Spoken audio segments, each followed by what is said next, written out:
Good morning বন্ধুরা, আজ আমি তোমাদের দেখাবো শোল মাছের ঝোল কালো জিরে দিয়ে। তার জন্য এখানে আমি মাছ কেটে ধুয়ে রেখেছি। এবার মাছে নুন হলুদ মেখে মাছ ভেজে নেব।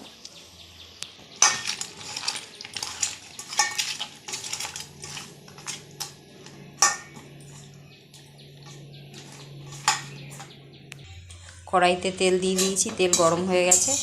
এবার মাছটা ভেজে নেব।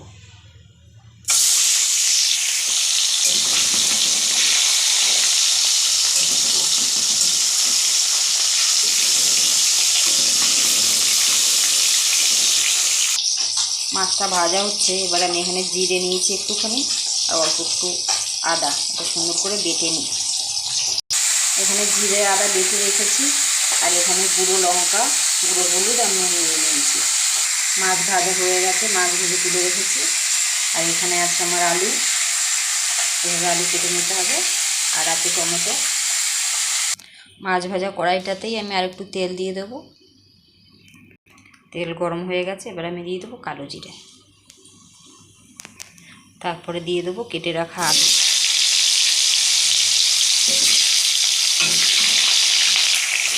আর ওটা একটুখানি নুন দিয়ে লাল লাল করে ভেজে নেব। ভাজার সাথে আলুটা অর্ধেক সিদ্ধ হয়ে যাবে,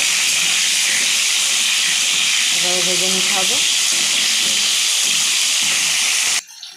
আলু ভাজা হয়ে গেছে, দাগ দিয়ে গেছে, লাল লাল করে শুধু এভাবে ভেজে নেবে।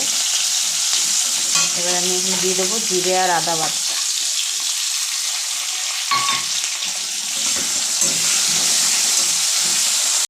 তারপরে দিয়ে দেবো যে নুন হলুদ লঙ্কার গুঁড়ো।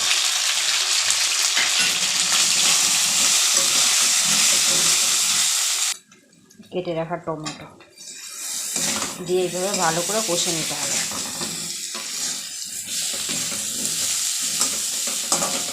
কষানো হয়ে গেছে, এই যে তেল বেরিয়ে গেছে।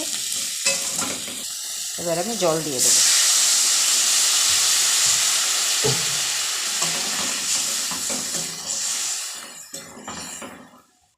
খুব বেশি জল দেবো না, কারণ আলু আগেই ভাজার সাথে সিদ্ধ হয়ে গেছিলো। খুব বেশি ঝোল হবে না। এবার 5 মিনিট এটা ঢাকা দিয়ে রাখবো। 5 মিনিট হয়ে গেছে, ঝোলটা ফুটছে। দেখো এইভাবে ফুটবে। এর মধ্যে এবার আমি ভেজে রাখা মাছগুলো দিয়ে দেবো।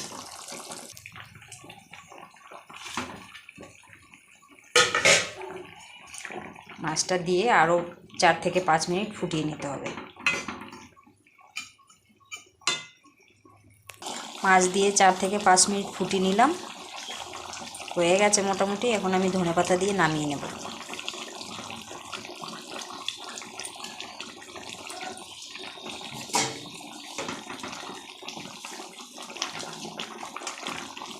এভাবে মাছের ঝোল করে দেখো, খুব সুন্দর লাগে খেতে।